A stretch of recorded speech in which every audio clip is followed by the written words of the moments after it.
Begin tonight, keeping them honest, with new evidence that the chairman of the House Intelligence Committee is not impartial on the Russia investigation. Evidence reinforcing already existing evidence that he is protecting the White House, not seeking the truth, and it comes straight from the chairman's own mouth. Words caught on tape suggesting he sees the role of House Republicans as shielding the president from Robert Mueller's investigation.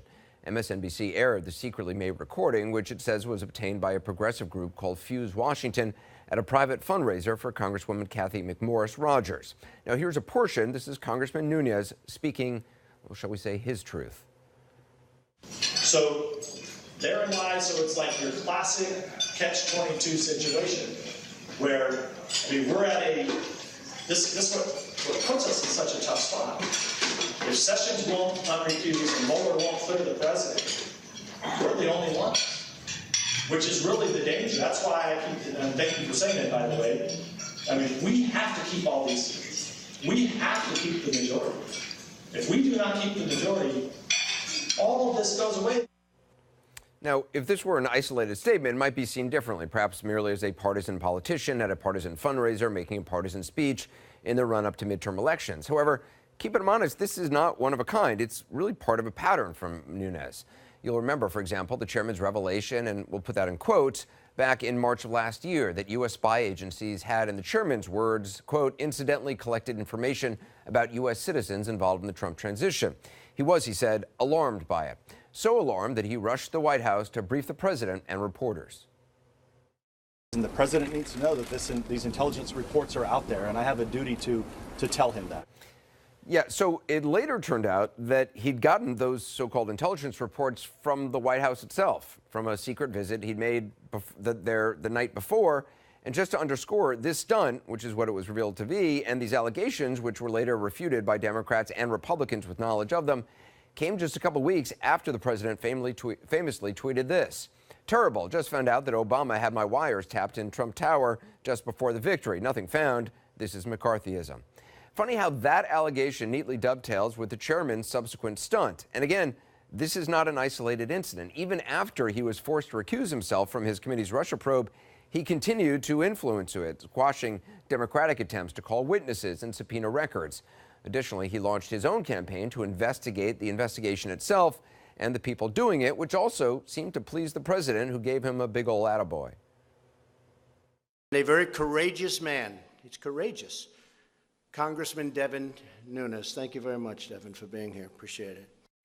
Well, back in February, Chairman Nunes released a memo alleging FBI and Justice Department wrongdoing in the surveillance of Carter Page. Here's the kind of response it got from leading Democrats. It's appalling. It's a misrepresentation. It isn't even the release of intelligence material. It's a release of a distortion of it. Okay, so now you can discount that. You might expect the House's top Democrat to say that, of course. But how about a Republican, say the president's handpicked FBI director? Here's how Christopher Wray reacted in a statement from the Bureau. Quote, we have grave concerns about material omissions of fact that fundamentally impact the memo's accuracy. The FBI, run by the president's own Republican FBI director. Chairman Nunes is also at war with the president's own Deputy Attorney General Rod Rosenstein, threatening to impeach him for not providing enough records to Congress. Yet has been reported when some of those documents are provided, Nunes doesn't actually read them, nor will he answer many questions, at least not when he's outside the friendly confines of Fox News. That you stepped aside from this investigation. Just like you know already, I'm not going to talk about Intelligence Committee business. Did the White House have any role in your memo, sir? Democracy dies in darkness, my friend. Get to work. Do you still stand by the contents of your memo after the release of the application? Do you really think I'm going to talk to the leading Democratic Party propaganda? Saucy. The chairman can say what he likes about the press, but keep it honest, it's his own partisanship that's the issue here. Because the House Intelligence Committee is not just any committee. It's one of only two legislative bodies responsible for overseeing some of the most important agencies that we have and for keeping some of the deepest secrets we hold. So it matters whether or not a committee chairman is carrying water for their party or their president. It matters whether a chairman lives up to his words and sentiments like these. We will follow the facts where they lead, and when we get enough facts, we will then figure out a way to let the American people know. Oh, look, there he is giving an interview to Fox. There was reaction from a Nunes spokesman who tells CNN, and I'm quoting, "It's unsurprising to see the left-wing media spin Chairman Nunes' routine observations as some nefarious plot since these same media outlets spent the last year and a half touting non-existent Russia collusion conspiracy.